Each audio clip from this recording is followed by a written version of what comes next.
All right, and we're back with Pendragon, Salisbury, Anarchy. We're here on Sunday night, and we're going to go ahead and quickly meet the gang and then dive into some games. Sorry for the delay for those that are sitting in. Just wanted to make sure we got some name tags back because, man, I hate not having name tags for my old-ass memory. We'll start with Thomas. Sunday. But yes, my name is Thomas, and I will be playing Baron Edrich of Winterbourne, Stoke. Former Marshal of Salisbury, perhaps continuing. We'll see how it goes. And Mark. Hello, I am Mark, aka the Cat's Meow, and today I'll be playing Sir Florence of Idmiston, Baron of the Axe, and Earl of Ascalon.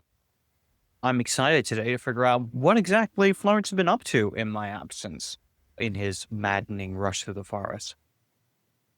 You know, it's funny, just on that note, I noticed that 6th edition went back to calling it Ascalon. I'm like, damn it. So we might do a we'll have Arthur give a reversal at some point and be like, I like the old name different. We'll rename it back. Or maybe Florence can do it. Maybe we'll figure out, we'll find a cool story to make that not be so hand wavy. We're going to go to Zach next. Hello again. I'm back and playing Hugon of Newton Manor, a newly knighted knight. And just went through a massive battle, then got lost in the woods with his squire. Met some very interesting characters, but he should be making his way out of the woods back to more hellscape now that the Saxons are raiding. Excited to see which direction this goes. Indeed. And I'm Bob. I'm going to be the GM tonight. You may notice Sir not appearing in this film in the place of Liam. That is our long-standing joke for people that can't make it. Liam's dealing with some family stuff tonight. He will be back when he can. So you are missed, friend, and we'll see you when we can. We're going to quickly go ahead and deal with the aftermath, the last bit of aftermath we have of Netley March. Florence, when last you left off, you were fleeing into the forest maddened.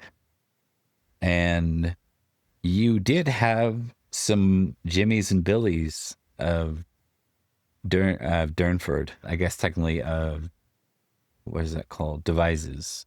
Divine. That were in pursuit of you. But So you're saying there's just a bunch of corpses in my wake?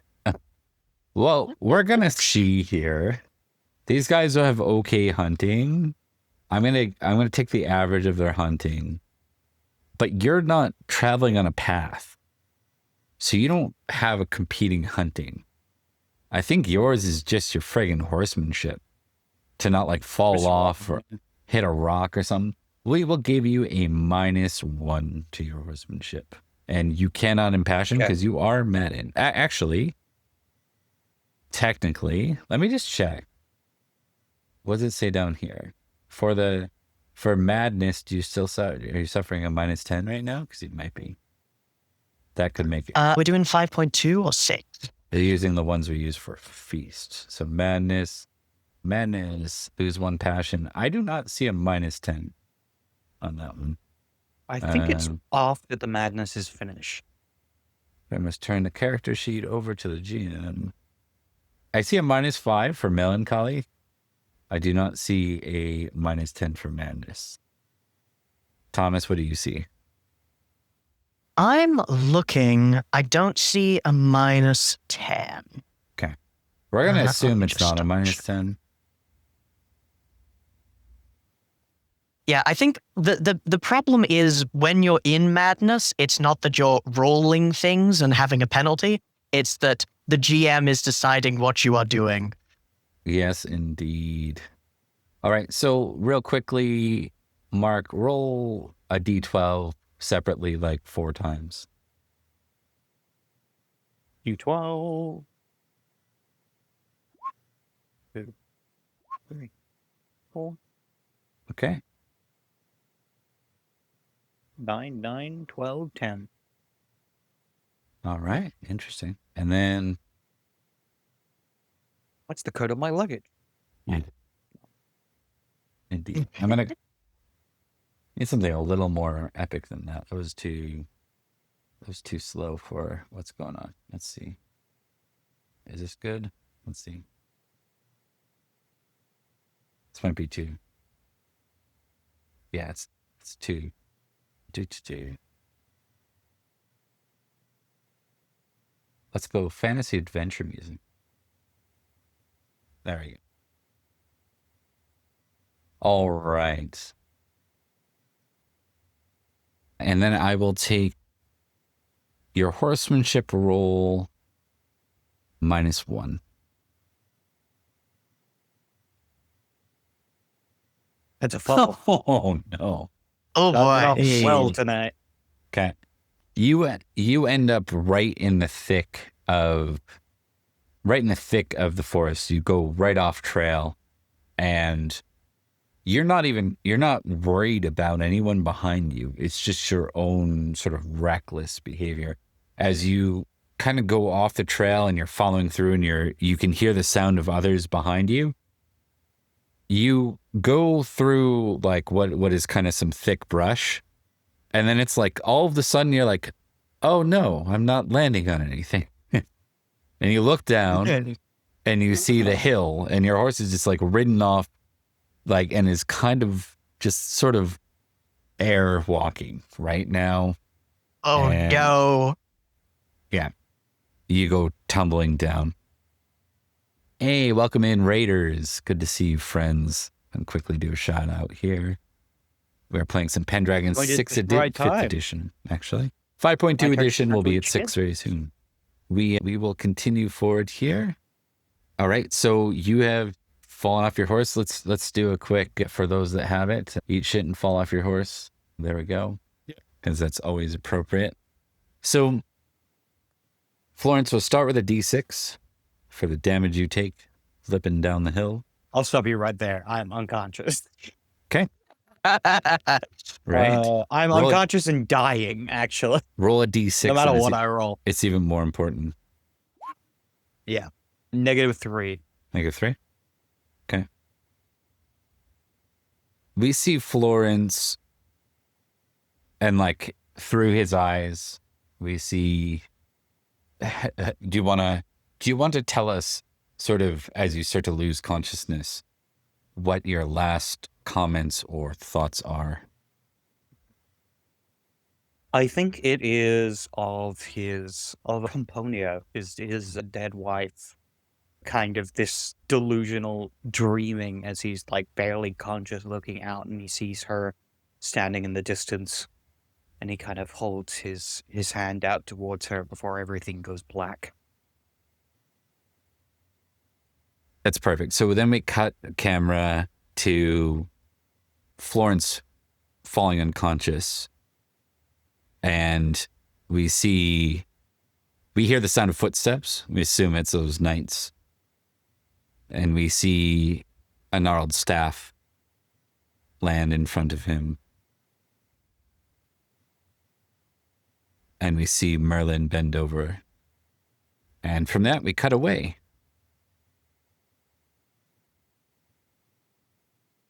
You went northwest, which is really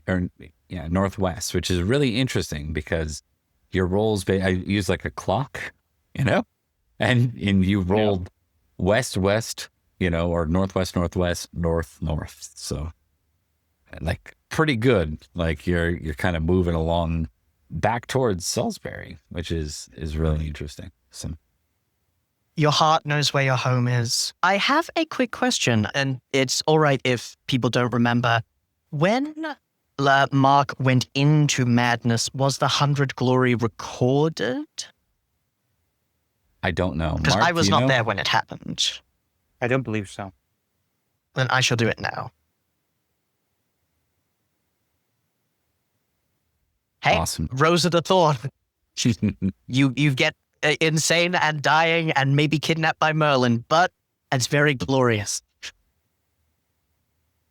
Glorious. We will get back to that scene, but we're going to check in on some other folks. We're going to check in first as we move off that music back to the Anarchy music. We're going to check in with Edrich in his travels south. Indeed. Alrighty. Now, he's gotten some information, some intelligence, but largely failed in his mission to find a prospective wife for Earl Robert. He's got a couple of ideas, but they're things that he wants to run by the Earl and his mother, namely involving the Countess Rhodri, whose life he saved at some point. But it's been a while since he's been in Salisbury, and he wants to get back in the saddle.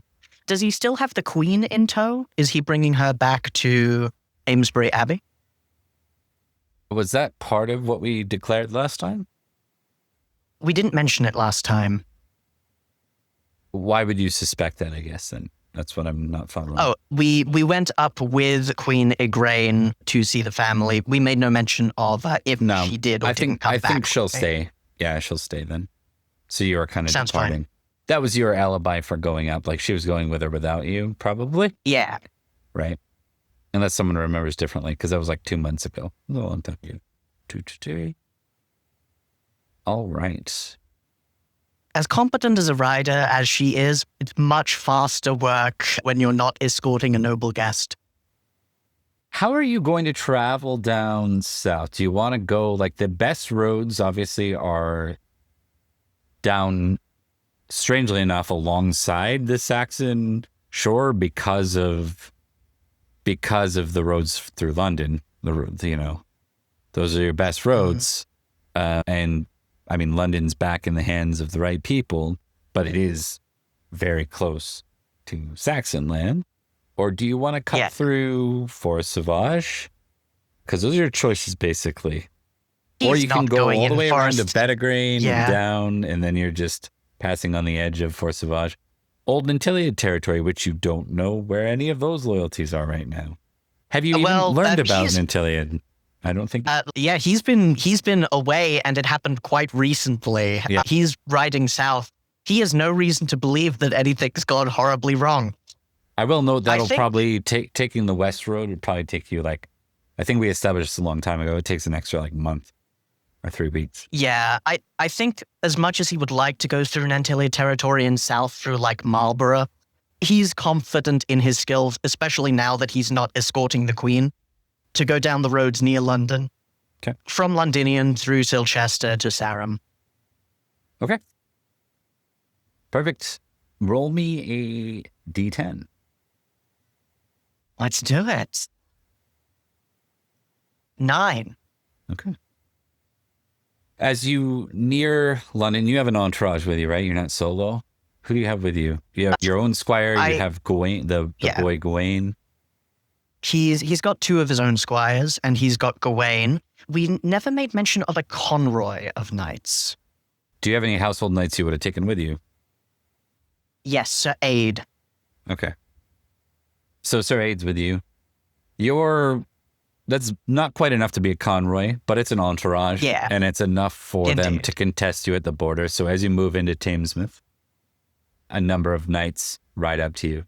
The lead one, you can test heraldry or recognize to be familiar with them. Let's do it. Let me try for recognize. Failure. Okay. You don't quite recognize the heraldry. But I'm not going to make you even roll for the other one. You see their overlord heraldry, and it's no shock. Duke Corneus won London back. He still holds it. You see that is who they're in service to as they ride up, and the man, I'm just going to make up somebody here, Sir Dewey. Love it. Sir Dewey of London. Sir Dewey comes up and says, he's got recognized 14. That makes my life easier. All right. Hail, Sir Edrich. And hail to you as well. How fares the day? Good. We seek passage through these lands to follow the roads back to Salisbury. I am returning from a mission for my lord. I see. You're the Marshal of Salisbury, yes? That is correct, though given leave to escort a valuable noble. I see. Currently, someone operates in my stead.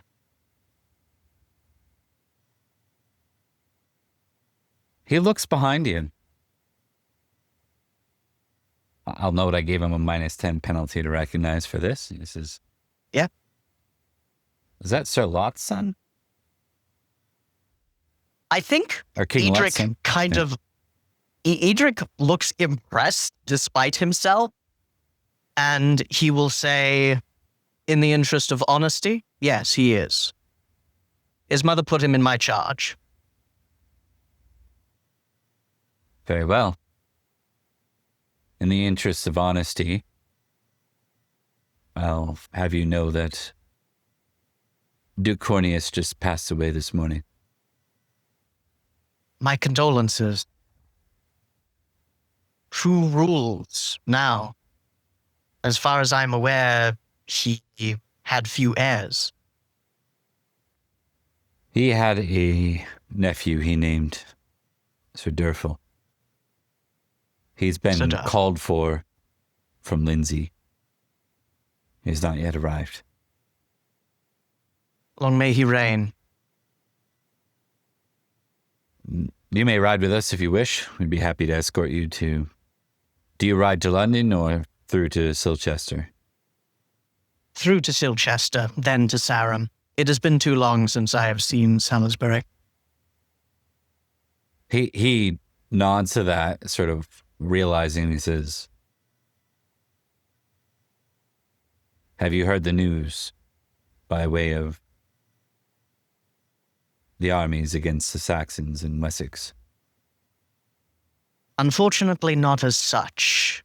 I believed there was a matter of offensive planned. Wessex, as along with foreign mercenaries against Salisbury and Nanteleod. Do you have news of how it went? Nanteleod is dead. So is the boy they called the Winter Prince. Debbie, just roll a thing real quick. I'm going to... I think I will make an intrigue roll just to A, see if he's lying, and B, to conceal his absolutely thunderously depressed reaction as he says, keeping a stiff upper lip. That's... Do you have anything by way of loyalty to, like Mark had homage Pendragon? I don't, no. I don't have anything of that sort of thing. That'll serve you very well here. Yes. Internally, he feels that a great amount of hope for the future of Britain has been lost. But he goes from that, falling from that spider silk thread into the endless pit of darkness, and he realizes, well, it was foolish to hope anyway. Salisbury itself stands still, yes? That is uncertain. Then that shall be my first stop. I would recommend These are dark times. riding through Riddican, actually. Last we heard, the Saxons were roving through both Silchester and Berwick. Yes. That is a fair idea. The last time I was there, I was waylaid by bandits, but I hope the lands have calmed even in these times of anarchy. Thank you for your advice and for the news. You have given me much to consider. I'm sorry to hear of our defeats. I was looking forward to a united Logris once again. As was I, Sir Knight. As was I. It was a short-lived promise. I thought that perhaps with Nanteleod and the Boy King dead, that all would put their strength behind Corneus as he holds London. That is Then no was more as well. at his death, indeed. That is the problem with dreams. Sooner or later, we must all wake up. And at that point, I think you reach the end of the road, especially because you're not going all the way to Silchester. You kind of reach the road you would take towards Radican and Ridichin. Indeed. And hey, he was probably gonna want to hit up Rhodri anyway, assuming that the Countess has hold there and not the usurpers. He hasn't been checking in. Indeed, you have not. So, we will cut away. Last we left off, we did check in on Hugin, right? Who you had joined up with Virgil at one point, yes? Ooh, not necessarily. I think we left off just as Sir Hugon and his squire Darren left the woods by manor default. Oh, yes. And making your way back to that's Sarah. it. Okay. Yeah. You are... Where are you heading? Are you heading to Newton or are you heading to Sarum? I mean, they're kind of along the same way. Arguably, you'd pass through Sarum on the way to Newton anyways, unless you didn't want to. Yeah, would pass through Sarum just because that's probably the best place to get news of what the hell is going on. Because, I mean, from the bits and pieces he got from his squire, we did not win. There was a the retreat was called, the retreating started, and then that's when Hugon got knocked out during the battle.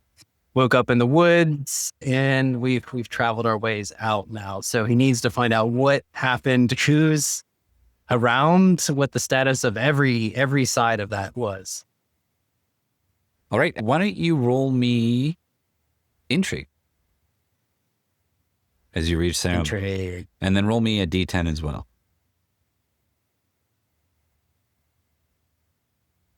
Oh man, he's gotta practice with his boy. Hey. Oh, never Look at mind.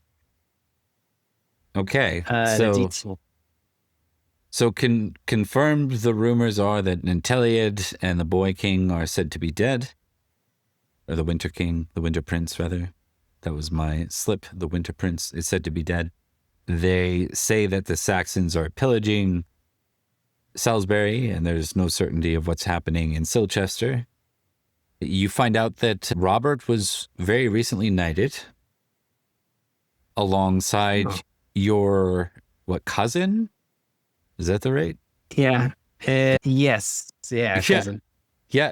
So you're like, oh, Robert, he's pretty young. Then you find out your cousin was knighted as well. I think Hugon has the most confused chuckle at hearing his 14-year-old cousin being knighted. He assumes a bout of madness has spread and needs more answers on that front. You do hear of their success at Wilton fending off a Saxon raid on Wilton town, which seems to be the root cause of the knighting. So at least they were, battle tested. Yeah. At least from your perspective. Whether you buy that, that's a different story, but I mean, Hugon can't really judge. He's been in one battle, and that is exactly as much as those newly knighted squires. So he'll save his thoughts perhaps for home. I'm sure there's much discussion he needs to have with his young cousin, but I think once he finds out this information that we clearly lost and our leadership is kind of scrambled, as long as he knows Newton Manor is fine, I think he is going to try to find Virgil, who was his commanding, officer during that battle. You find out that Virgil has been sent out, or has ordered himself as Marshal, to basically defend the lands on the other side of the Bourne River from raids. And that's currently where the last known information they have on him is that he was trying to contest the Saxons who were marching in, possibly to raid or pillage Salisbury. Yeah. I don't believe he actually made it back to Salisbury. He let the others go ahead and then went on a kind of hit and run and a continuing defense. He never made it back to Sarum. He defended the river and then got pushed back and and defended Idmiston and Shoulderton and got a crit there and then pushed them back toward the Broughton. But that's all happening kind of nowish, like simultaneous to this. So. Someone says, okay. I mean, Sir Hugot is not the grizzled, experienced knight going to rally a group to go off and join the battle again, because there could be Saxons roaming about right now, and he would be easy pickings if he went alone. So he's going to look for someone else in charge. Who else? I mean, I guess Sarum would be the closest mainstay for people gathering, right? Yeah, I mean, so if you're looking for someone you actually look up to, it'd probably be Barr. If you want, the Earl Robert's here too. So you also have he's a knight who outranks you. You also have your Aunt Sarah not too far away. So it'd probably be to Barr first. Okay. Because he has a question for Barr in particular, because not only did his young cousin get knighted, our Earl got knighted while we were all away, question mark. So, yep. Yeah, so we'll say that you managed to find Barr after collecting some information from some of the servants and some of the squires. The still squires, not the ones that are knighted now. Right. Yeah. Right. It was a nightmare. So you reached Sir Barr. Glad to see you made it back. Sir Barr, yes. I appreciate that. It was a close call. If I didn't have there are a few people standing in the way of death's door, I may not be here. But I've made a pretty good recovery, actually. So much so that I've come across some interesting news as I have come back to Sarum. I heard that Marshal Virgil is still afield, and reconnecting with him may prove difficult. So I came back here to rejoin whatever forces we may be gathering. I hear that we have a new contingent of knights. Fresh knights. Very fresh. Indeed. He looks around. The Earl declared that he would be knighted, and none of the politicians wish to contest it. If you must know, I'm the one who did the knighting.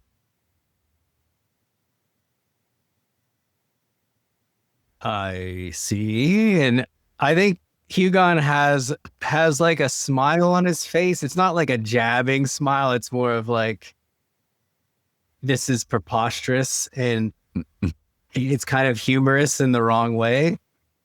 Right. Oh. So I'm guessing it was a command from our Lord, because we aren't usually knighting the young ones. Indeed, it was, in fact, a command. But I had little reason to argue after they were battle-tested. I mean, there are plenty of reasons to argue, but... I have you spoken to my younger cousin? There's many reasons that one shouldn't be knighted yet. He was an accident. We found out his true age after he was knighted. You see, the Earl declared that he and all those who had been battle-tested and were of the age 16 or above would be knighted. Yeah. Hugon nods like he understands fully the situation. because he probably grew up around. There's not many people in Newton Manor, especially not kids. So like he probably grew up around Coric, and that kid's shenanigans has been happening since he was born. So I see. I didn't expect this, but it's not out of Coric's purview, I suppose. I'll have to have a few words with him. He needs someone watching him, I think. Do you want a recommendation? Sure, I would actually.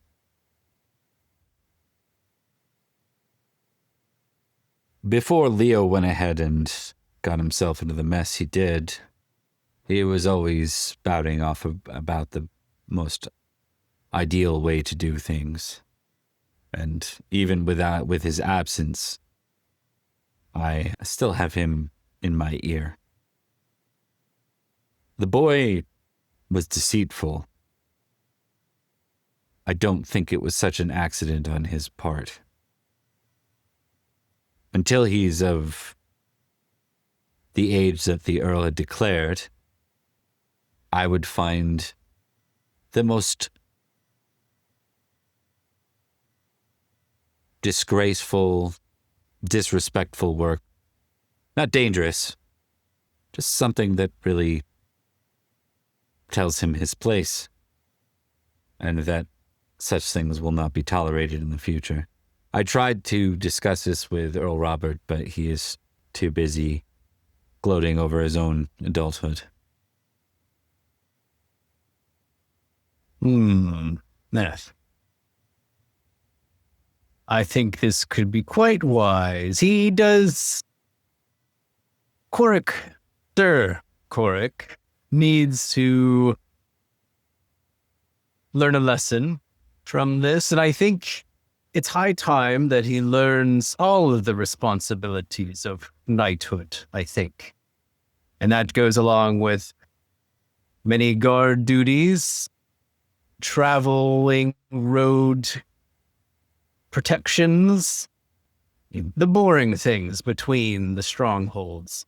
Might not be so boring nowadays, but... A garrison in the least contested castle would be a very worthy punishment.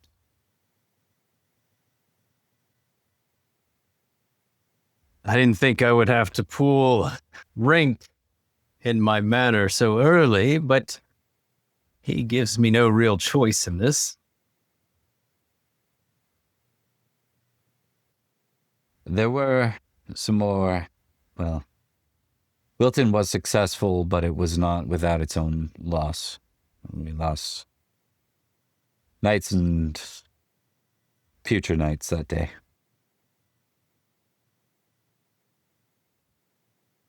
If there's nothing else, he says. I think I've taken enough of your time, Sir Bar, but I am, after I get this matter settled with my cousin, I am looking to get back out there in some manner. My wounds have healed quite well, I must say, and after I've had a bit or two or three to eat here in the feasting halls, I should be well enough to rejoin the fight. But I have no direction.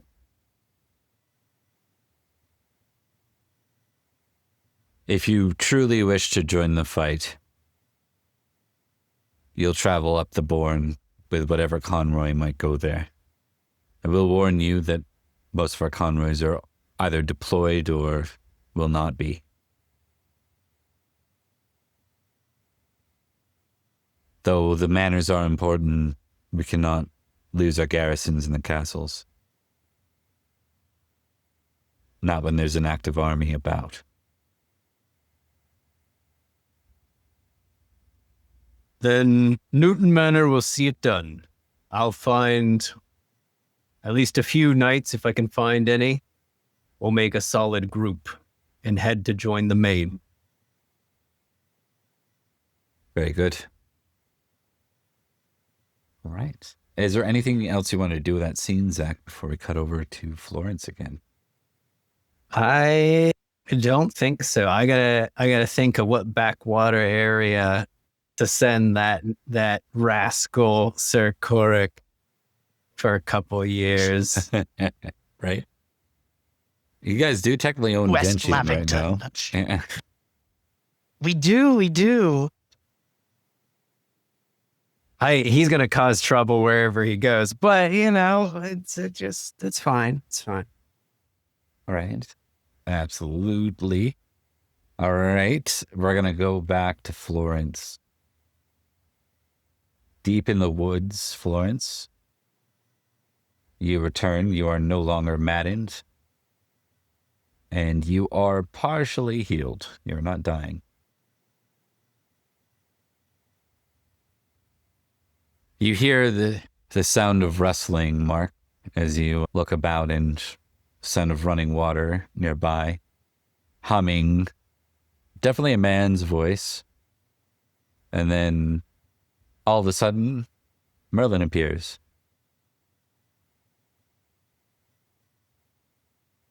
I think Florence would look confused.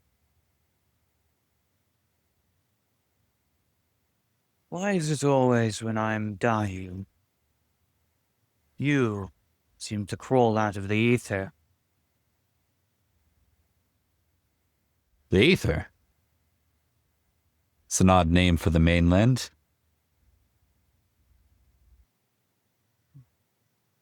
It doesn't matter anymore. Hmm. The prince is dead. All is lost.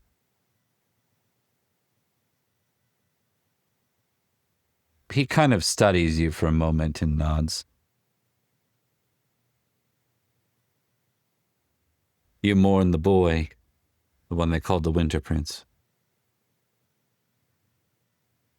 Of course.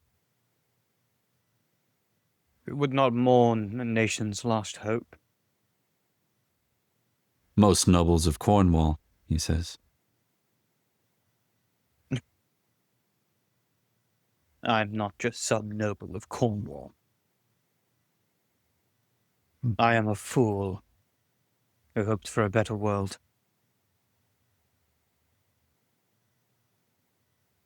The boy was not Arthur. He was Madoc's son. What?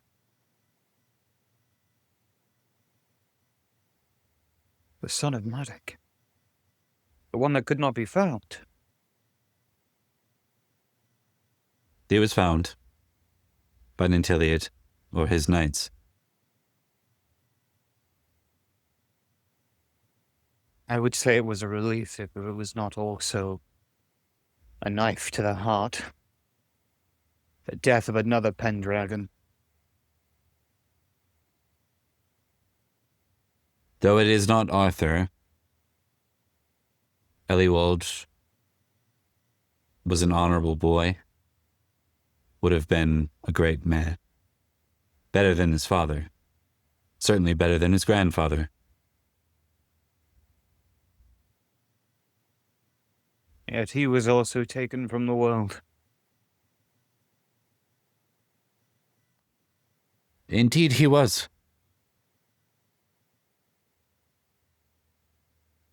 Many forgot the Saxons knew cavalry. Many forgot the Saxons had riders. Cerdic is no normal Saxon. He is half Cymry. From Vortigern's loins.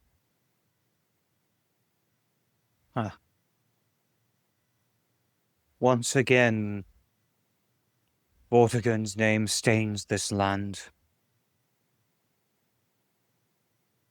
Indeed. And I must say that though Arthur was not defeated on this battlefield, there is still one who seeks him. One who seeks the last heir of the Pendragons. The Praetor.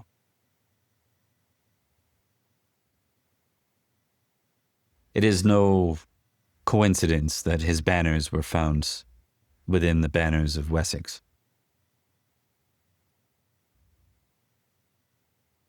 Who do you think devised the ambush?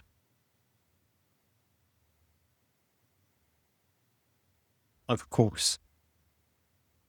Only a man whose mind is marred with death could conceive of such things.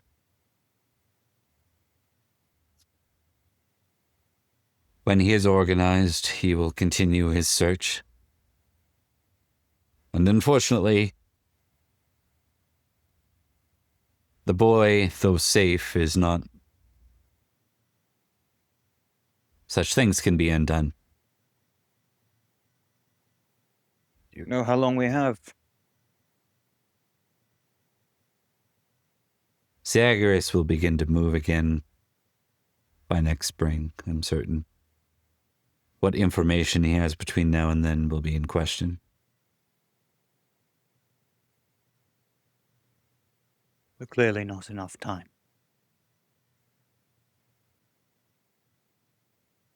The Saxons have had a great victory today, and perhaps there will be more to follow in the coming weeks. The land is once again in a state of anarchy. But so long as the boy continues to be safe, there's a hope.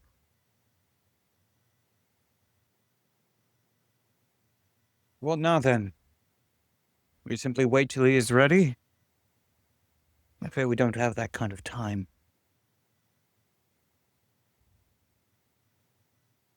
He moved in the west, he'll move east now.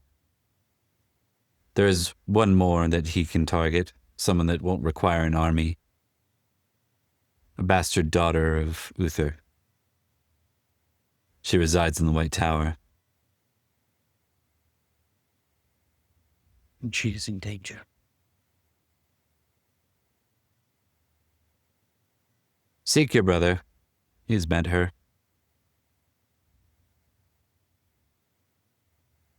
Very well. You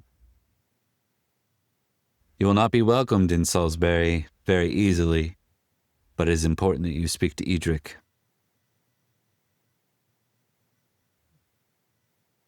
I expected as much. Very well. At least I do not come all with terrible news.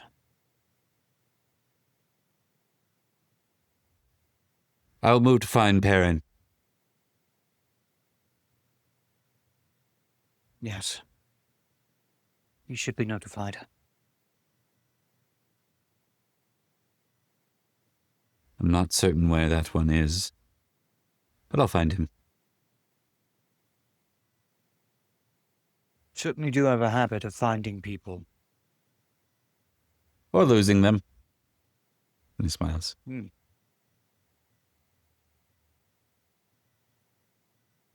It's hard to have one without the other. I suppose so. You know, when I heard of the death of the Winter Prince, all I could think was to curse your name for setting this in motion. Well, you'd be among good company then. I'm sure there are many that would curse my name. Last I heard, I devoured children. Yes, well, what could be expected of the son of the devil? Indeed. You know, I sometimes think if I had been more loyal to Uther, if I had slain you when you first took the child, maybe the world would be better. Or maybe not. It doesn't matter anymore. If the child had remained with his father, he would have been raised until his father's death by his father. Maybe he could have been better. Maybe he could have learned. He has learned. I hope.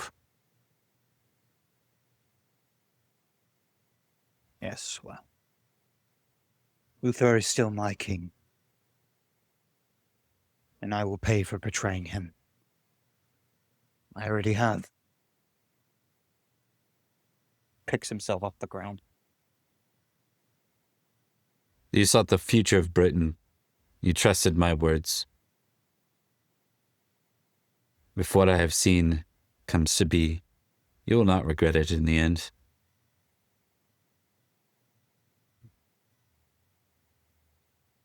We shall have to see. He has a foster father. One very much unlike Uther. One who impressed me for his humility, for his kindness, for his generosity, and his valor. These are traits we do not often see. And more importantly, a chaste man. He kind of smirks at that. Of course. You're injured. I can help you along as far as Wilton Town. And then I will take my leave. Then that will have to do. You don't see your horse around.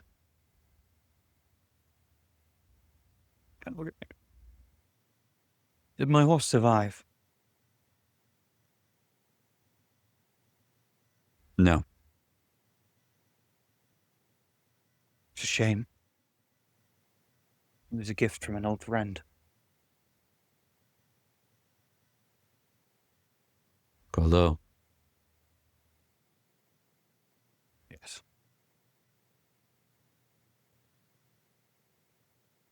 And with that, why don't you roll me a d10? Let's see if there are any other wild-ass stuff going on.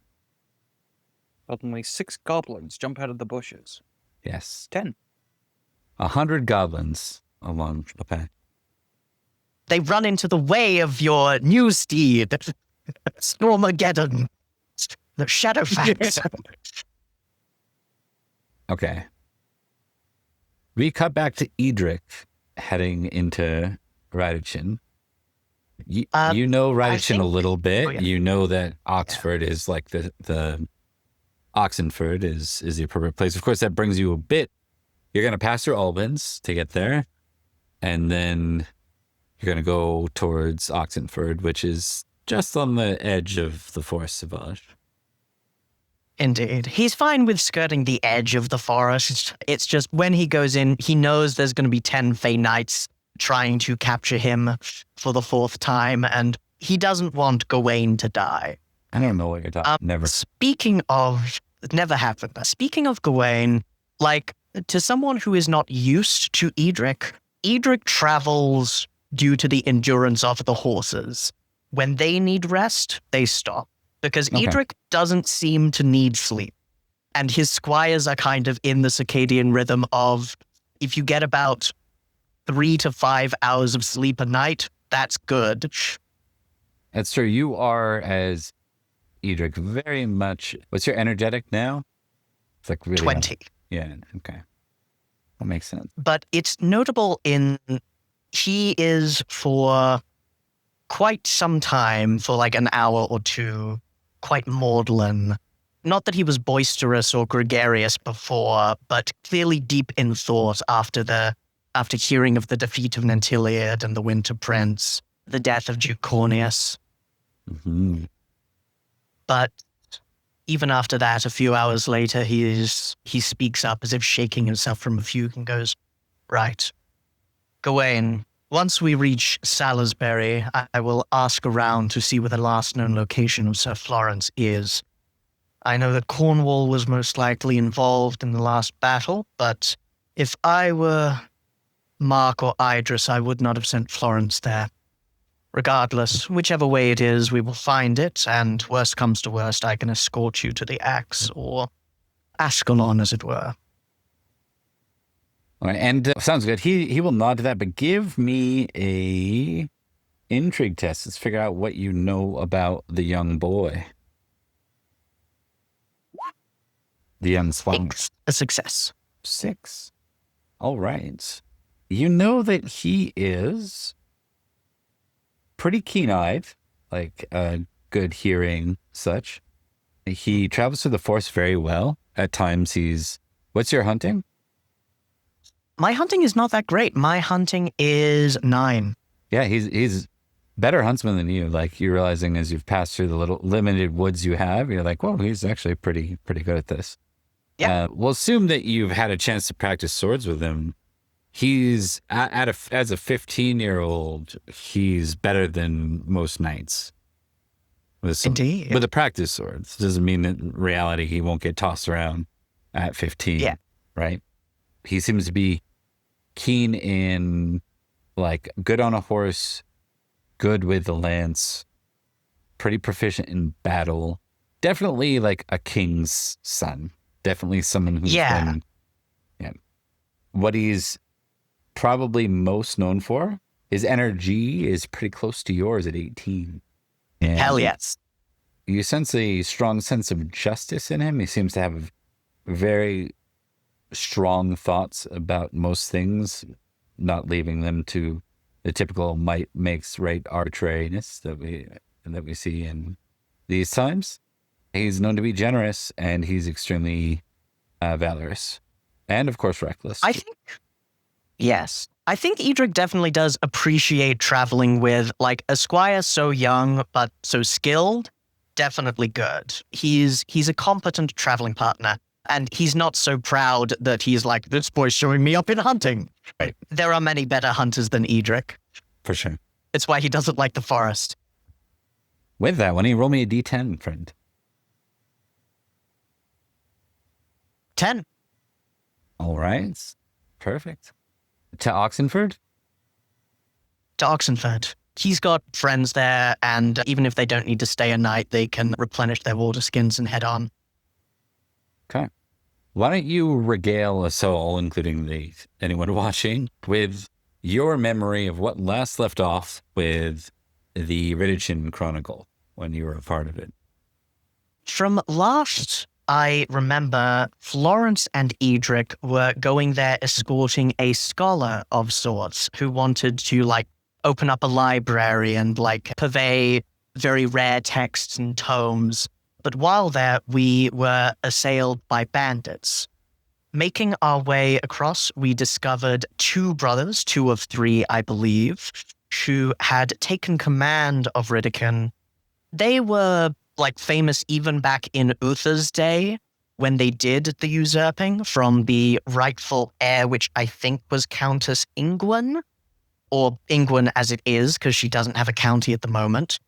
And even then, they would be very snide and snooty and not respond to musters because they were like, well, they didn't call us as baronial knights. While there, we did a little bit of fighting, a little bit of investigating, and that was mostly the end of it. We didn't look into it too much until, fast forward a couple of years to 505, Edrich, while returning from being released from Saxon hospitality after a big battle around London, came across 2 knights escorting a bound prisoner. They were not mercenaries and highly skilled to the point that they almost killed him, but he killed one of them pretty easily and rescued the lady he discovered. It was the Countess Ingwen or Ingwe, I forget her name, being kidnapped, presumably by the usurpers. That was a couple of years ago, but I know that I think that Ingwe is Ulfius's niece, and so she has a powerful ally there. Yes. I said, Those are what you missed when I was muted. And much to your heraldry test. Much to my what? A heraldry test for you first. Let's do it. Failure. Bare failure. I forget what they call it, where it's like one color, next color, one color, next color, like Salisbury's flag. Yeah.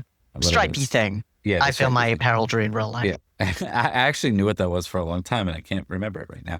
It's like a Bari or something like that. That might be what it is. But you failed your heraldry. Never mind. Things are good. Yep. You get in. What are you going to do as you arrive into Oxenford? But he's probably... Your herald. Yes. Yeah. Hail and well met. I am Sir Edrich of Salisbury, passing through on my way, returning to Sarum. Just passing through, then, the knight says. That indeed. I may be in Oxenford for an hour, perhaps 2.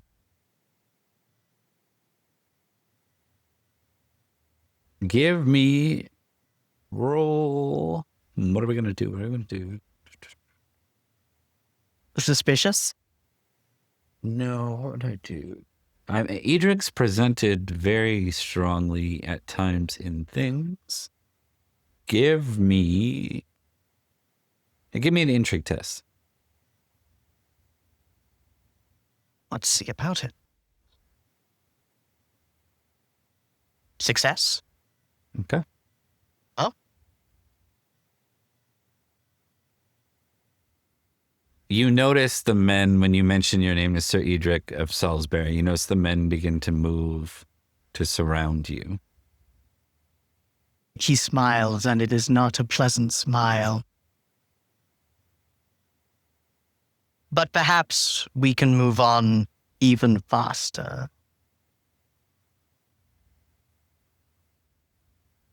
The Lord of Oxenford will meet with you before you go. There are 2 behind you. Everyone else has encircled you. Your squires are behind you. They are kind of tending to the horses. We'll assume you haven't gotten off yours yet because you have really shitty decks, and you probably... Indeed. I figure it's like when you get old, it's like, I'm getting off this horse one time exactly tonight. When I need to. Yes. Just once. If I have to get back up on top of the horse, there's going to be a problem here. So, Indeed. Right. Given this, it seems hostile. I imagine if the Lord of Oxenford was to meet with me, it would probably be with even more soldiers, yeah? You did pass intrigue. I think you are, as a naturally suspicious person, wondering if word got around that you were responsible for saving Ingwin, who still presents a threat if this lord is not Ingwin, which doesn't sound like, because it didn't say lady. Doesn't seem like it is. Yes. Then you would have been someone that kind of got rid of them. They would have gotten rid of their claim contest. Yeah, if it weren't for a random passing person incredibly good at murder. Yeah, who's also very famous. Yes. I think Edrich will trot a little closer to the person he's been speaking to and say, I think that would be an excellent idea. Good. All right. We cut forward then. You will have to, of course, get off your horse to do so, right? Like you'll be brought into... So you can change your mind, but they'll lead you. I mean, the idea would be you dismount. That would be a standard etiquette. You dismount and make your way to exactly. He's not riding a horse into lands. It's not a video game. You can't ride your horse inside. The cutscene will cut it off as you try. So, yeah. Damn it. Meanwhile, the horse just on a roof, very confused, grazing on a dandelion. Indeed. Okay, so do you want to, or do you want to change your mind? I think Edrich is confident enough in his skill to murder this person, but he doesn't want to deal with the diplomatic consequences. I feel he would probably be best in letting these people be like, okay, so he's going to wait to see the Lord, and then he's going to get the squires together and say, we're riding now.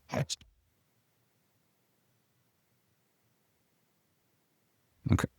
He So- doesn't need to take a break here. He wanted to talk to the monk, but not So not what's the enough plan to again? inconvenience Just to describe it himself. one more time, because I'll admit that I was just Oh. pulling up a map real quick as you were saying that. So one more time. Indeed.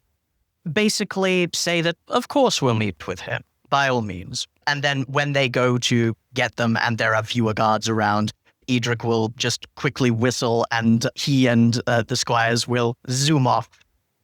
Okay. I need you to make a deceitful roll to be successful. Let's do. Oddly enough, I am far less deceitful than I would like. Still a success. Ticket.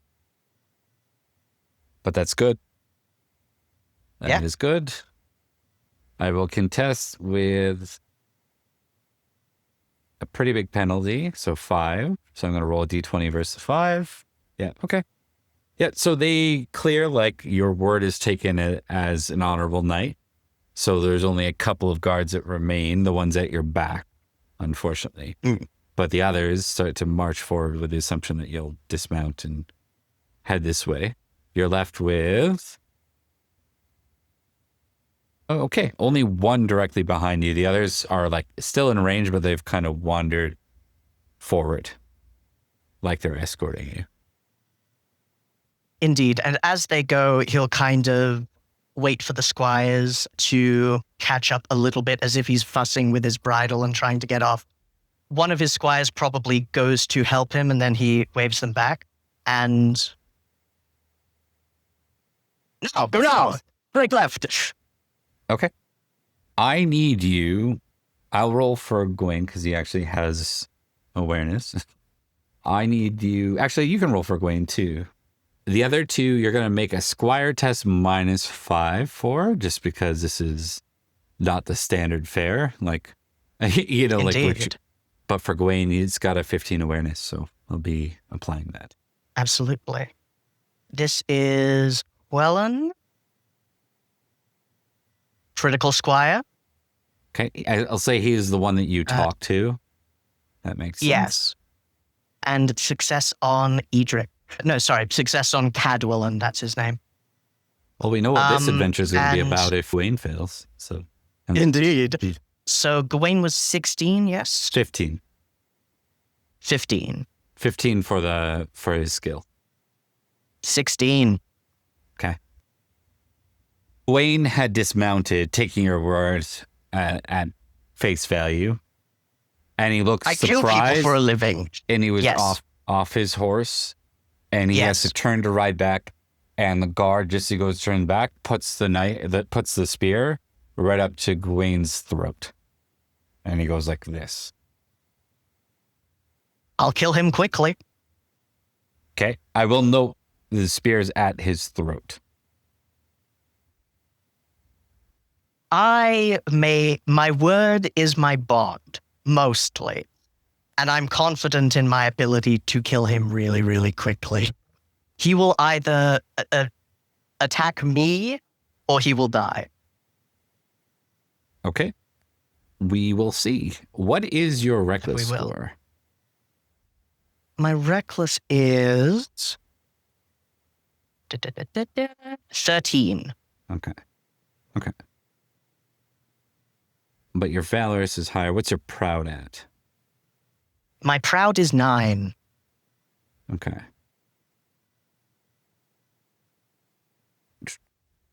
You're worried that everyone's going to die, and so you're going to try and move this. I have to follow this through as is. So let's see if this turns out to be the course. blunder I'm worried it might be, and we'll go from there. Indeed. All we have to do is get moving, and if I have to kill this guard to do it, Okay. Let's start with you rolling a d20 versus 16 for Gawain. let's do it.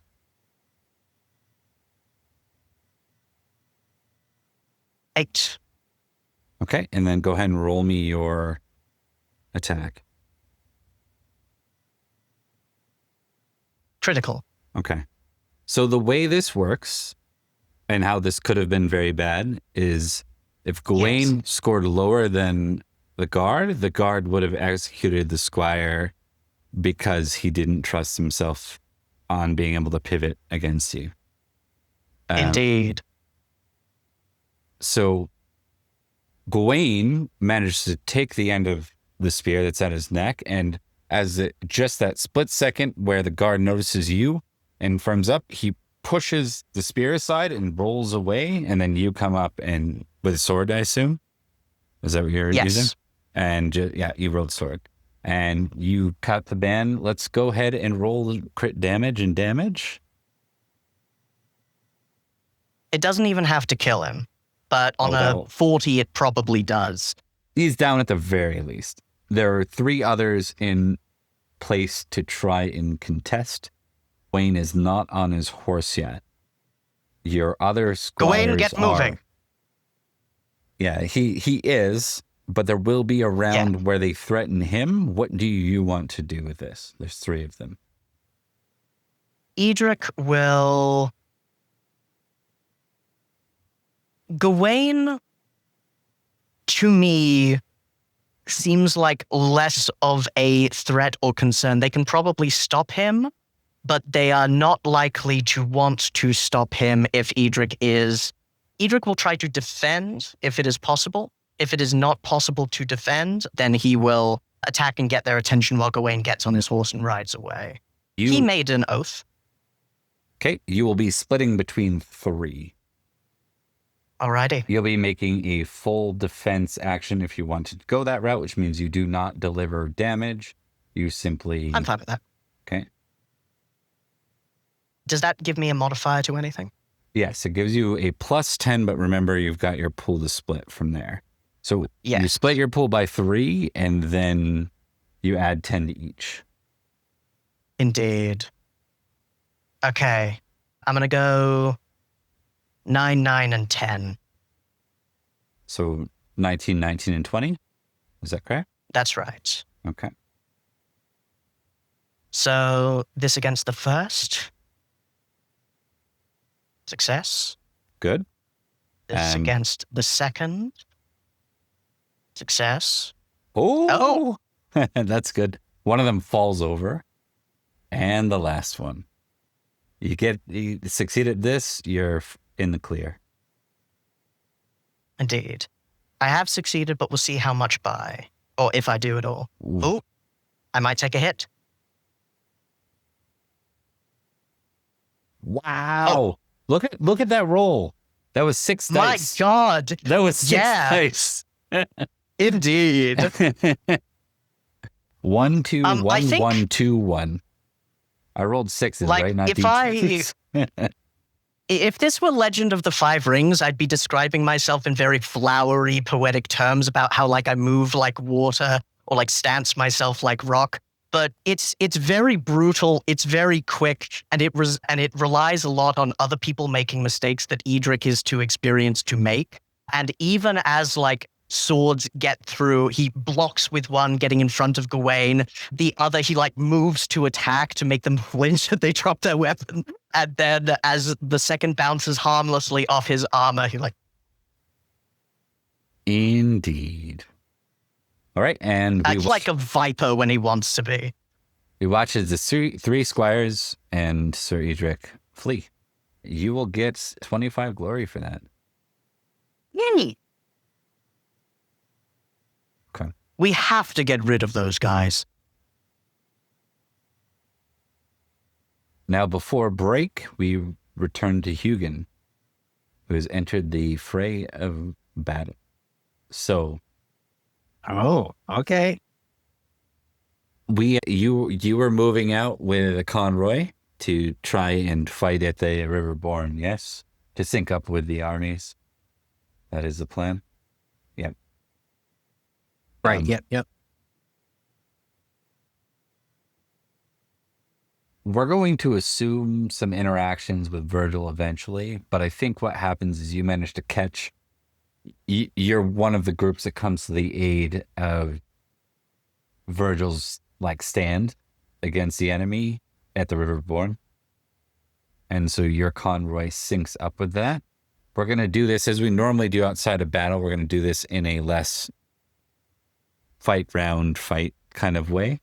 You're going to have 5-3-3. Actually, you're a new character. We're going to be gracious here. 5-3-1 is what you've got to beat, and which is also my workout program, by the way, for powerlifting. But 5-3-1. So you've got to beat either battle, horsemanship, or weapon skill. One of them has to be not only succeed but beat a 5. One of them has to not only succeed but beat a 3, and then the last one just has to succeed with a 1 or greater. And you get to order them whatever way you want and roll them whatever way you want. You can impassion one of them. So was it battle, horsemanship, and Weapon skill of your choice. Yep. Well, he's best at spear. And how much did you heal? How many weeks did you, like, how far were you on healing? He would have been 17. Well, this is in the woods. He was 17 out of 33.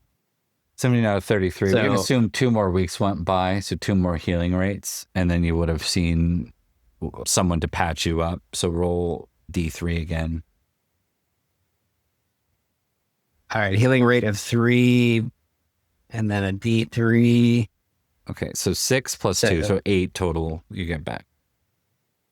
So 2 more weeks. We'll assume it was kind of 2 weeks from you traveling, you spending some time in Sarum, kind of healing and making sure you're ready to go. Because the worst thing you could do is lead a convoy when you aren't even able to fight, you know? So yeah. That's fine. Just cart me around. I'll tell you where we fight. Yeah. All right. So highest is his spear skill. So he'll probably do that for the 5 because he has to beat a 5. Okay. And so horsemanship of 12. So that'd be on the next hardest one, which would be a 3 against the 3. And battle is 5, which I think I'm going to impassion 4. So to beat that 1. Hopefully. So let's do spear first. Or can I impassion for multiple or just 1? You said. You can impassion for 1. 1. Okay, it'll be the battle because that's the rough lowest one. Yeah. I mean, succeeding at all 3 gets you sort of like the best outcome, but if you succeed at 2 or more, you kind of have a positive outcome out of this exchange. Well, we got to get as negative as we can here. So let's see if we can botch some rolls. Spear's good. What happens if I tie a 5? Does that count? Yes, 5 or greater. So that's perfect. Yep. All right. Horsemanship. Oh, that's a no. But it wasn't a fail. It just was lower than the number that you needed. So that's okay. Like, there's degrees to this. So on to the next one. All you have to do is succeed at this one. I think you said you were going to impassion though. Yes. Going to impassion, probably loyalty lord, I would say. Because he's right. He's trying to find Virgil and do Sir Earl Robert, serve them well, even if he's still injured. Well, hey, +5 for this then. So battle +5. Oh, Was this the right battle? I don't know. I'm fighting somebody. okay. So You're fighting with the Saxons. Yeah, I know. No, you're fighting us. the appropriate narrative to this is you are in fact awake and around and only slightly damaged as you fight with glory against the Saxon army. And you watch as the Saxon army is routed, but you do so through the eyes of a captive.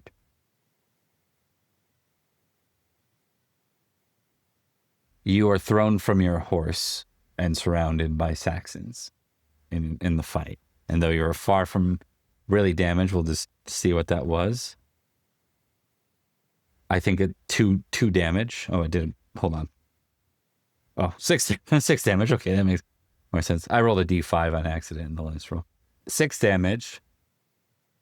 You're taken. They move to flee with you, but then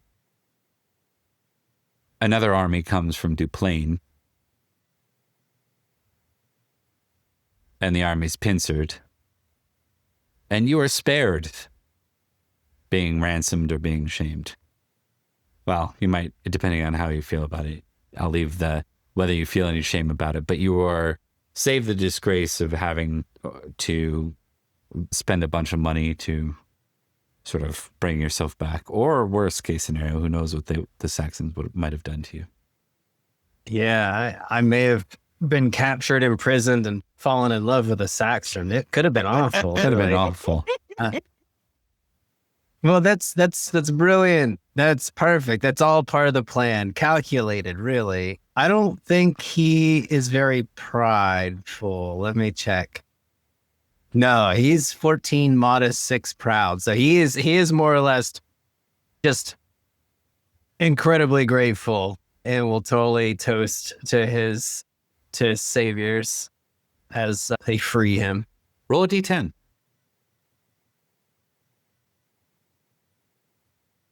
Oh, it's the 100 goblins again. Roll 2d100. Yes. 2d100, huh? You're cursed by a lich. Just a lich. All right.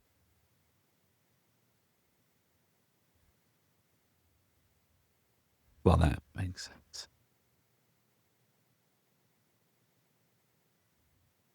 Okay, who do you think does Hugin have any people he immensely dislikes or family feud wise? Who would be the worst person to save him? Oh, he is If you say there. Corric, it's hilarious. Corric? No. Somehow he snuck into his convoy. And But I sent you away. Would there be anyone who he knew that his father, Jareth, hated or was an enemy of? Or because I'm assuming as he was growing up, when Jareth was still alive, maybe there was some animosity. Because really, Hugin doesn't really have open enemies. I mean, he's just been knighted. He hasn't been really around the block. He's generally friendly to most people, despite how a lot in his house are. give me a recognized roll plus 5.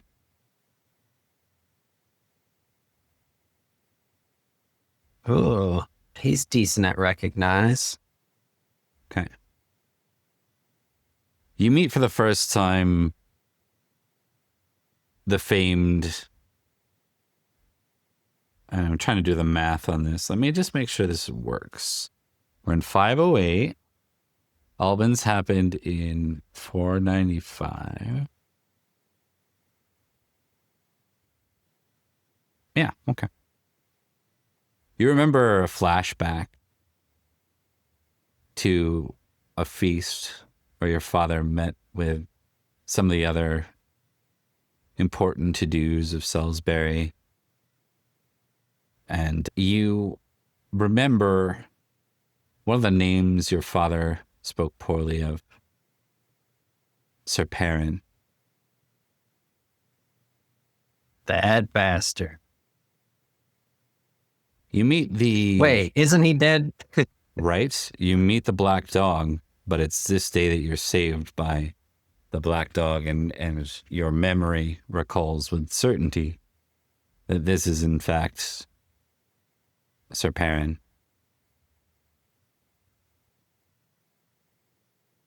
Oh, fascinating. So apparently he must be alive, but you remember him not having a sword hand. He certainly does here. You see a gauntlet over it. Do you want to test like worldly or spiritual to see? Yeah, that's creepy, honestly, and shouldn't be. So let me test both. I'm going to test spiritual. No, guess we're going worldly. No, I was going to say he thinks this to be some dark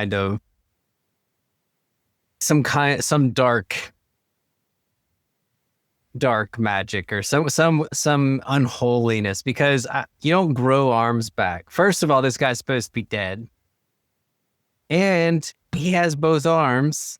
That works. He's seeing the guy like flex his gauntlet hand or everything. And he remembers this guy. He's pretty good at remembering people. You remember the story of how he lost it? He was with your uncle Jarin, sorry.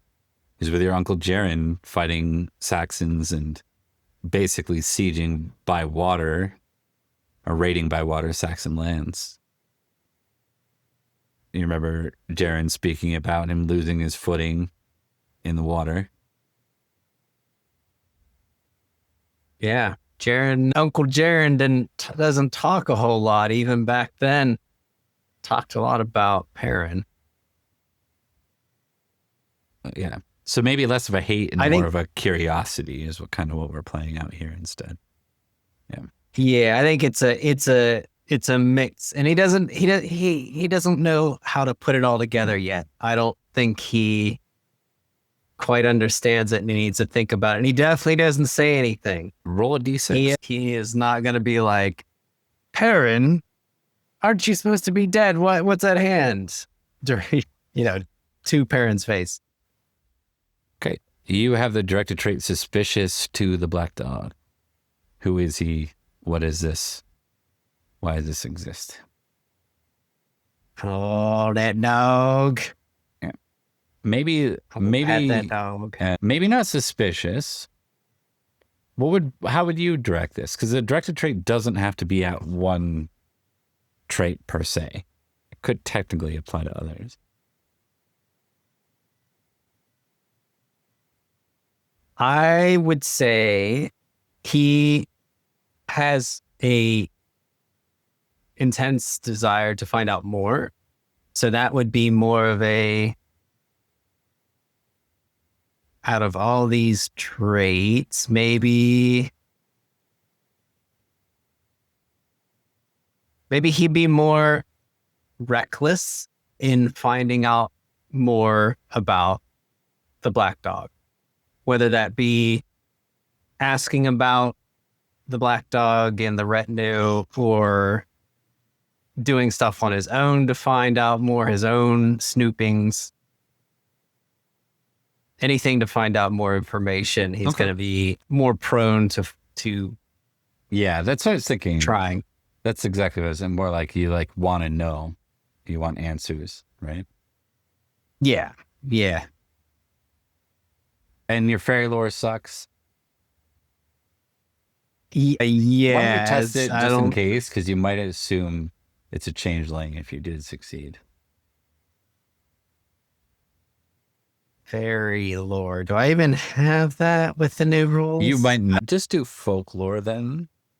And if folklore is really high for now, why don't we just give this like a -5? Yeah. I don't know. It's all 5s. So go ahead and give it then. I'll just put this in here for now and then do fairy lore. Yeah.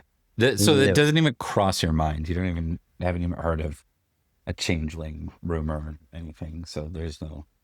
Yet all he knows is what he taught his squire, which is completely bullshit, which is, to keep the fae away, you find 3 twigs, you break them, and you throw them in the air. That's a charm to keep them away during the night.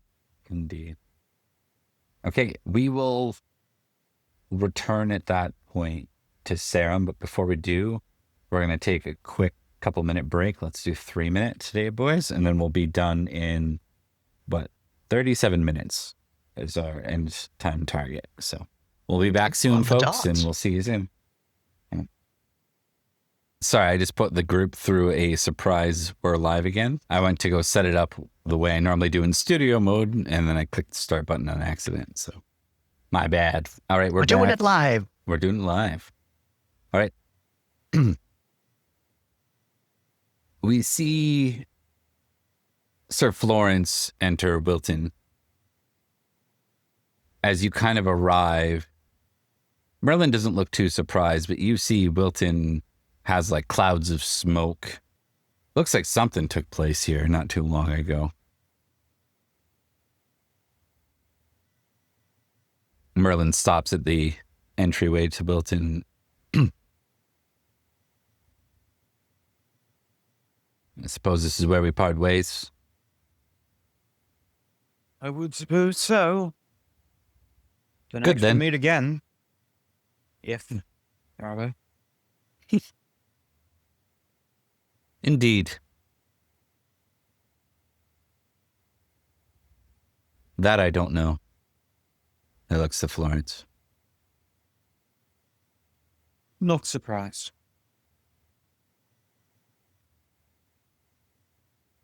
And with that, you see him head up by way of the river. I think it's called Wiley, a Wiley River. Heading towards... How fitting. River. Yeah. Which is the river that Newton and Steepleford and Vagan are all kind of following. Florence, are you going to enter Wilton, or are you just going to continue up the road towards Sarum? I think he'd probably try and get a horse in Wilton. And then he'd ride up to Sarum. So you're going to request a horse. They'll give you, they're not going to give you a charger, but they'll give you a roundsea to ride. That works well now. All right. We're going to say just because, yes, we are. Edrich, your plans out of Ridichin are probably to head down. Yeah, we're gonna quickly cut because I do want to get to a scene here. So apologies, Mark. Your plan, Edrich, after Radichin, is to reach Salisbury House. So you need a map? Probably head... Oh, we were kind of on a map, but yes. Let me scroll down. This one just has better view into... Yeah. I think his plan is probably to head through Gentian and then south to Silchester. No, not south to Silchester, south to Salisbury. Okay. Yeah. Now we'll go back to the other map, now that I just asked you that stupid question. And we're going to see which way you choose to go. There is going through devices, or there's going through the other way. So there's the road Edrich famously got. Well, going towards devices, I would note, would bring you closer to your favorite lands ever, Alabasters. But probably the easier way would be to go towards Uphaven, head straight south to Uphaven. Yeah. He's got no problem with going through devices, and if he can strangle a succubus on the way, so much the better. But he's got a job to do, and also he has duties. He'll probably head south through Uphaven, and then through there to Sarum. All right. Okay, so you head through Uphaven. Give me a D10 roll real quick.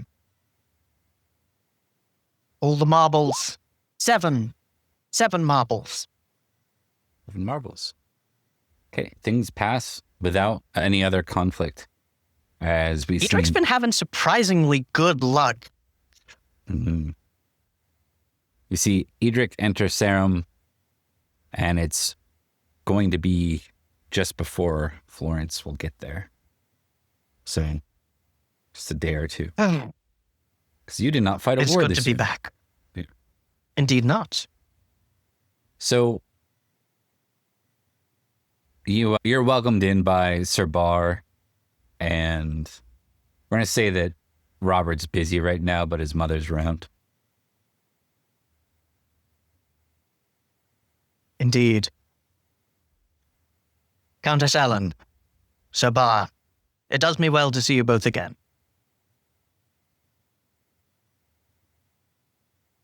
I have heard of the outcome of the Battle of Netley Marsh. Tell me, how fares Salisbury? Undetermined at this point. Sir Virgil leads army against invading Saxons. They're fighting at the Bourne again. I see. That seems wise. Fighting the raiding parties and those who are too drunk on success will do well to blunt their ambitions. There will be a larger attack and a larger attack soon, but their efforts there may buy us some time at the very least. I Indeed. noticed some destruction on the way in, but not too much from the north. Unfortunately, my lady, I must inform you that I did not find a suitable match. I have some recommendations, but by the time I had gotten up there, many of the Centurion King's relatives were already spoken for, given to the northern lords and kings by way of bribes. Enters Sir Florence. And you see an old face enter. Indeed. As Now- you are talking with Lady Ellen and Sir Bar. This is kind of like where you would typically meet as the Indeed. council. Yeah. Now, Edrich didn't know that Sir Florence led the army against Salisbury, so Correct. he sees no issue as he says, Sir Florence, it is good to see you. You have come at an interesting time, though fortuitous indeed. Queen Morgause sends her regards and requests an oath fulfilled. I see. I think, yes. I expected Cornwall's assistance to the Saxon invaders. Is your presence here a notice of that? Do they intend to continue their support, or? I cannot speak on that regard. I'm here to visit home. I see. Well, and he will gesture to one of the many the people surrounding Edrich, and he will say, "This is Gawain, the son of Lot and Morgause. I will not speak for him further, but I was bade direct him to you, so that you, should you see fit, raise him to knighthood after a service as a squire." I see. My mother said that you gave an oath to her once, and that I am to be raised by you. Very well then. I am as always a man of my word. You're from Cornwall, though not here, yes?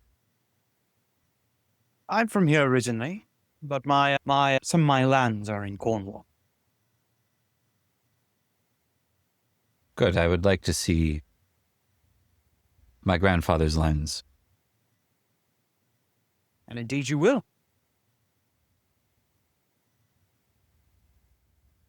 With that being said, we are in dire straits. I would speak more on matters, but they will likely require the Earl's input. And he will, nod almost apologetically to Florence and Gawain. They would be specific to Salisbury and delicate. Better I'm not there anyway. I doubt you will have positive thoughts or feelings in my regard. I can't imagine why. He said, very, very unaware Though I would wish to speak with you regarding other matters and rumors that I have heard. But that can wait to talk for... about in that regard. Indeed.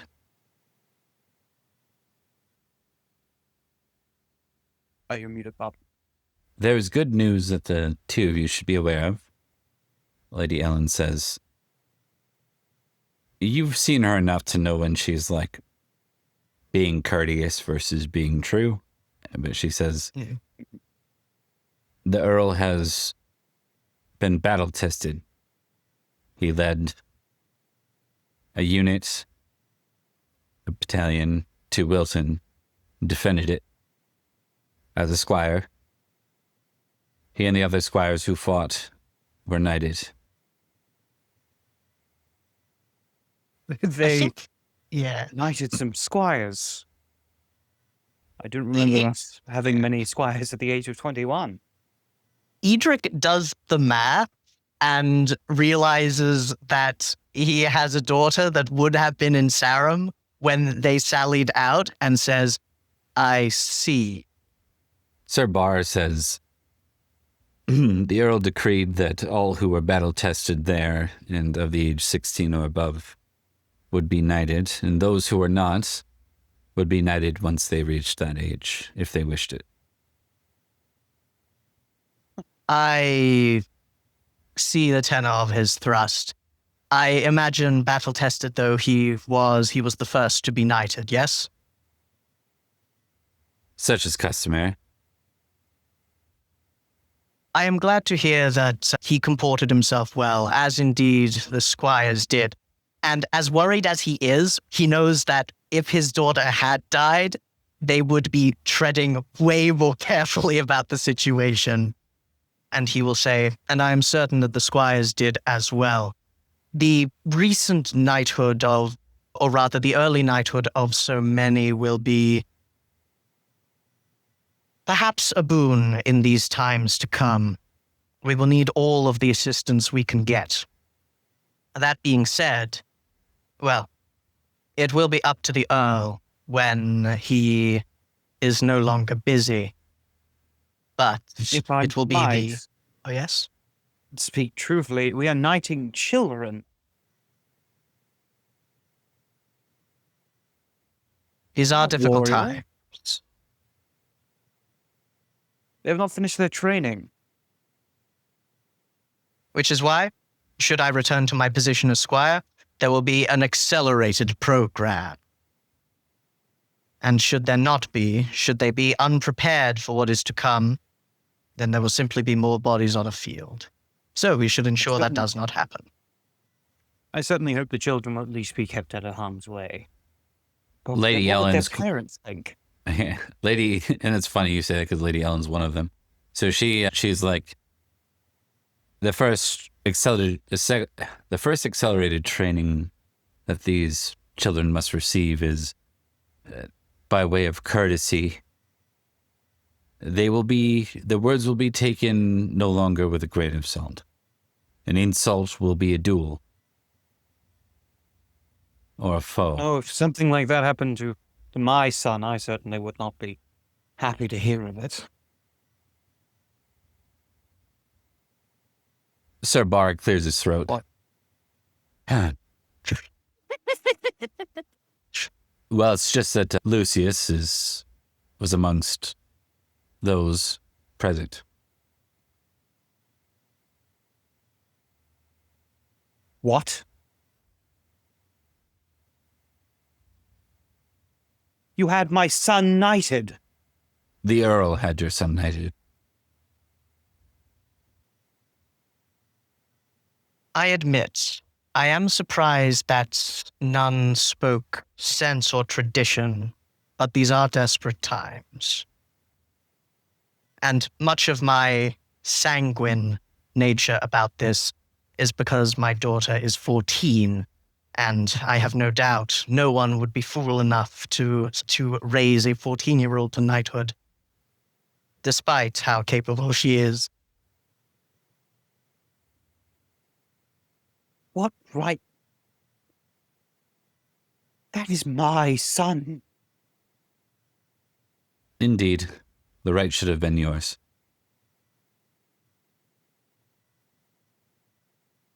I need to do a roll. Yeah. See.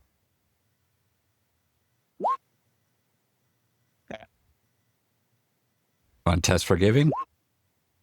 Yeah, so you're not immediately vengeful, but you're also not letting bygones be bygones here.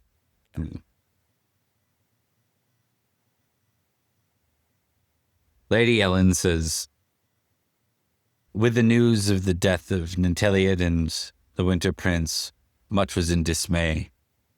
Many felt that, well, we weren't even certain if there would be a returning army.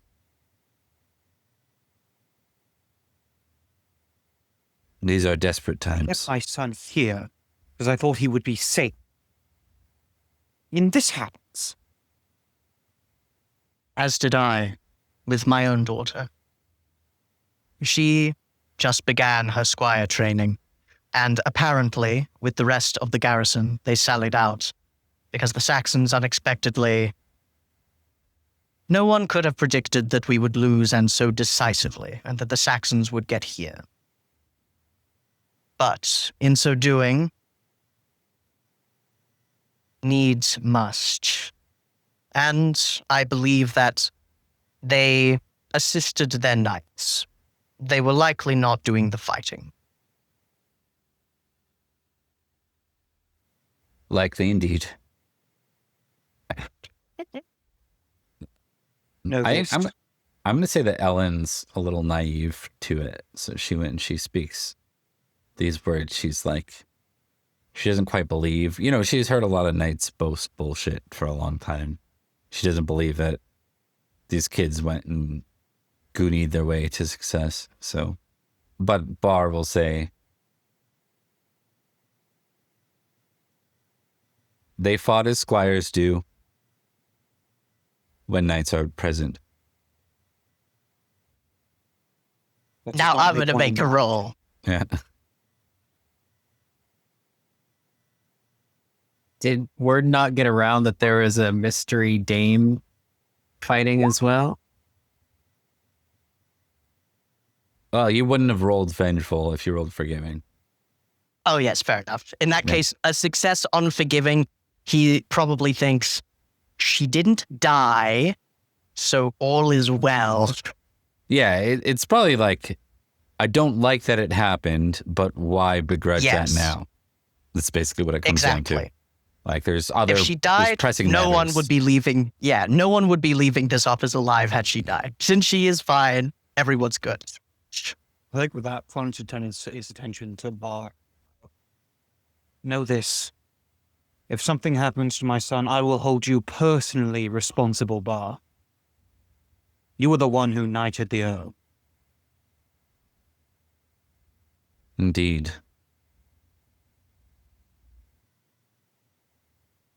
And I hold That's not you my- accountable, Sir Florence, for fighting for the enemy. I did as I was commanded. Nothing more. Florence, you headed the attack with them?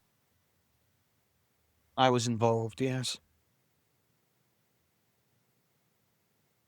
I'm surprised, he says, voice taking on an icy tone, particularly considering who fell during the battle.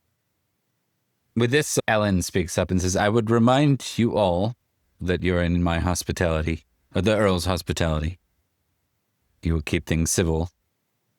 I am going to depart, and I will take Sir Bar with me. By your leave, my Well, lady. Your ladyship. Okay. This leaves Edrich and Florence alone for a minute. Other than the guards, the absent guards that are at the Indeed. doors and stuff, yeah. His voice low, Edrich says, I have no desire to test the hospitality of my lord, and I have no desire to draw my blade.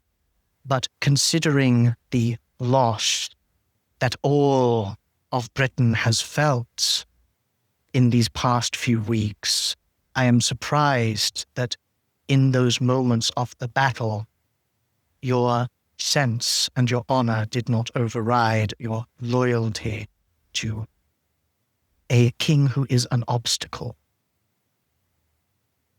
Florence steps forward, and he would grab Sir Edrich by his shirt and pull him in close. Edric's lips twist in half a sneer, half a snarl. As he leans in, he goes, "The son of Uther is not dead." What? The Winter Prince. It was Maddox's son. I'm gonna invoke something, and I'm gonna invoke passion. Not as like a impassioning myself, but I am going to. This is more like a trusting Florence as I roll the love sword of victory. Yeah, I think if I had failed that, I would have gone. You are believing again in an illusion, but with the success, I think as like part of him wants to be like, that had to be Dave. The rest of him seeing his friend so like fervent in this belief nods and says, I see. Then all of us. I would have. But I was bested. Unfortunate. Knowing now, or rather, if you knew then what you did now, would you have acted sooner? Would you have acted in the defense of Salisbury against a attack which, though not all is lost, Nanteleod and the one we believe to be the Winter Prince is indeed. If I could have stopped their deaths, I would have. But I was far too injured to do anything, and not even I was informed of what the true plan was. I see. It was him. The Praetor was behind it. This man has been a thorn in our side for decades. If No, old age no. will not take him, then the devil will. There is another he seeks to kill. The daughter of Uther. If Syagrius crosses our lands, he will be without a head. He doesn't But need to catching cross him through has been Salisbury. difficult. Yes, he has. He is elusive. A ghost of a man. But I think I know how to draw him out. A decoy, much in the way that this Winter Prince was. No decoy. Only the real thing will suffice. Sir Florence, you have just made me regain hope that I did not realize I had until it was taken away from me, the news of the death of the Winter Prince, risking the actual thing, the same boy. It's not the boy. He comes for the daughter of Uther next. Then it is the daughter you wish to use as a tethered goat. But Edrich, he will find him if we are not careful. He is hidden, but he's not hidden forever.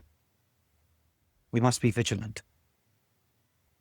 And so we shall. I trust in your abilities, and indeed my assistance should I be able to give it. But understand this. The son of Uther is not the only thing that exists in the world, and there will be a time, perhaps again, perhaps soon, where again you will be used as a weapon to damage Salisbury. The loss of lives must be prevented. And if that requires you turning against your current master, then I implore you to take that option. Until then, you have my sword arm and you have my shield, as you have always had it. Edrich, you have always been like a brother to me. But know for the time being they must see us as enemies. And he kind of leans in, gripping your shirt a little harder. I shall put on a show. Do not worry. Thank you, my friend. And if you speak to me that way again, by God, you'd be whipped all the way from here back to Cornwall, you traitorous cur. Putting up. As he pushes back, as he's pushed back, he goes, "Your loyalties are to a boy. We shall see who stands as king in these lands." He turns around and storms out. Yeah. A great performance. Edrich can do angry very well. I think we'll go ahead. I'd like to see more Zach on screen, but with Liam back next week, we can pick up with either Hugin and the Black Dog or Hugin and Virgil, because they're both there. It's kind of hilarious, and we can see where Hugin wants to go. So think, Zach, about what you want to open with next time, and we'll start to bring Hugin more in. I also would like to show something in his history. I think that would be fun. So I'll also get with you about some kind of flashback for him here that we can play through or something. Just because he's our newest lad, and it's right at the tail end of a story we're closing. So to bring him to his absolute best, I think we need to a little more emphasis. But why don't we go ahead and close, because we're 2 minutes off that, unless there's something very short you wanted to do with Hugin. No, I think it would be really interesting to open up with Perin, or probably Perin over Virgil. But if they're all in the same place, I would like to see Liam talk to Liam. That would be fun too. I'm trying to avoid that as much as I can. But it's great. It's great every time it happens. Yeah. You're a GM. You know what it's like to do it. It's enjoyable when a player does it all the same. Okay, we'll see. We'll see what that goes. But we will see that. We're going to go ahead and bring this session to a close. Why don't we do some outros real quick before we do so? We'll start with Thomas. Hell yes. I am Thomas. I've been playing Sir Edrich, Marshal of Salisbury. Well, we'll see when he gets the position back. But he's had a decent enough time. He's had hope ripped away and hope put on like a little Band-Aid. And even though he yelled at his friend, it's mostly theater.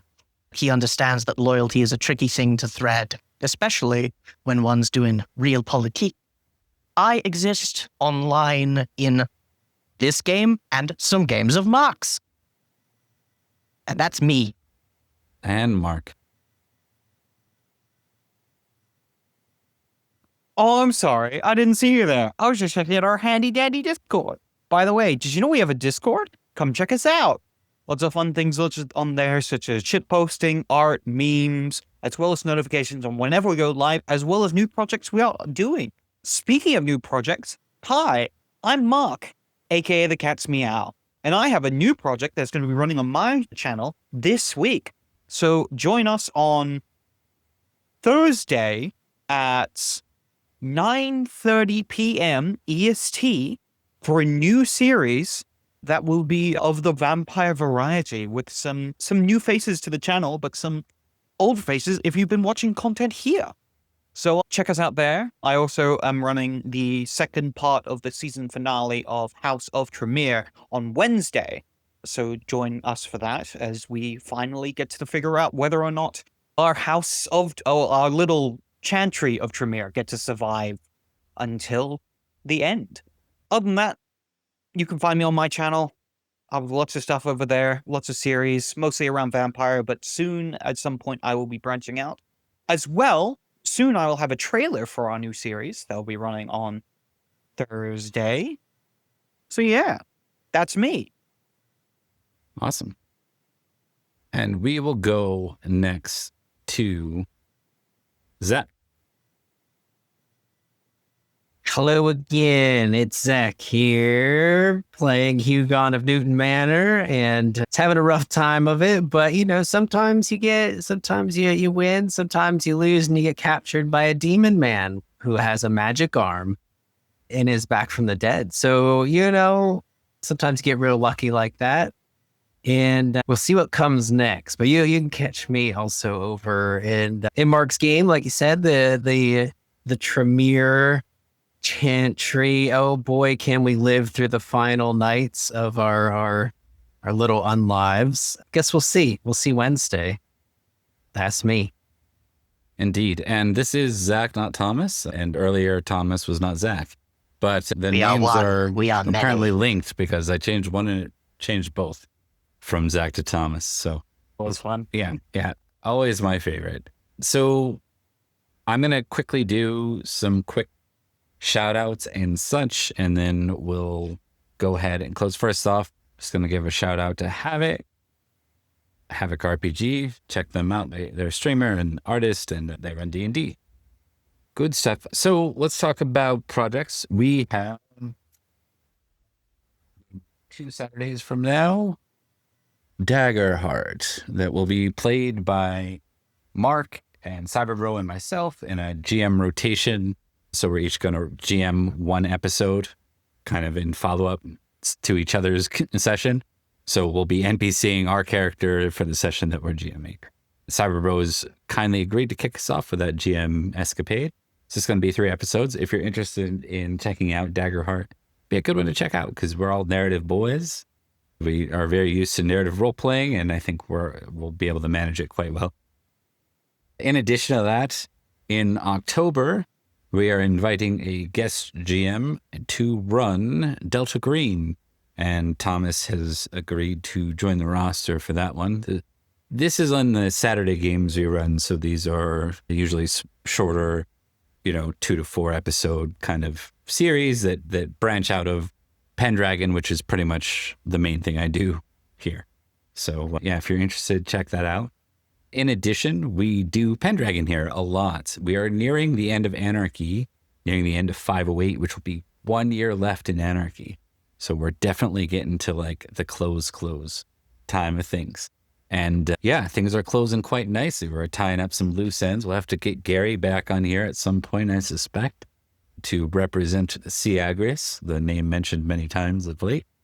We also do Tuesdays in Summerland, the county nearby, and Fridays in the Legacy of Nanteleod, where they've earned their name now by earning a passion, changing their loyalty to Nanteleod to the passion Legacy of Nanteleod. And they've united in the midst of a civil war that you'll probably find out more about here. So, with all that in mind, that's what we do with Pendragon. We still have open Pendragon. We're in summer mode right now. We'll probably see some of that spinning up on Thursdays. Perhaps some other ideas coming along as well. And I think I've rambled enough. I'm in Mark's game Wednesday, but both Thomas number 2 and Mark have mentioned that. So we'll leave it at that. Thanks for watching, y'all. And stick around the BRB screen while we look for a raider. I'm going to go ahead and give you a little preview to a TTRPG talk with a game designer that's coming out tomorrow. Talk to you soon.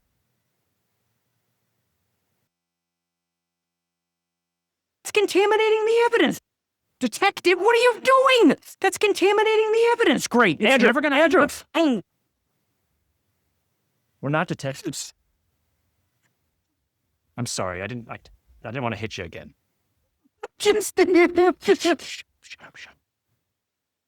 Hi, welcome to TTRPG Talks, where we sit down with game designers to discuss the games we love. Today, I'm with Andrew Orvidal of Occupied Hex Design, known for the True TV sitcom Those Who Can't, a well-known comedian as well. Andrew, welcome. Thanks for having me. All right. So I always get started with folks leading into what brought them into TTRPG interest to begin with. When did you start liking role-playing games? Well, as a kid growing up in the 80s, I was not allowed to play tabletop role-playing games, even though I desperately wanted to. My parents bought into the the satanic panic or what have you, and I was not allowed to play them. So I would. Let me pause real quick. I think there's an echo. Do you hear the echo? Okay. You should be good. Okay, cool. Yeah, so as a kid, I would spend all my time in the local game store just reading the game books. I remember reading Dungeons and Dragons and Rifts, and I would just sit there and read through them and kind of wish that I could play them. And it wasn't until much later in my 30s, I had a fellow comedian was like, you should try Dungeons and Dragons. And I was like, oh, okay, I guess. It kind of just slipped by me. And I played and I was hooked. And then from then,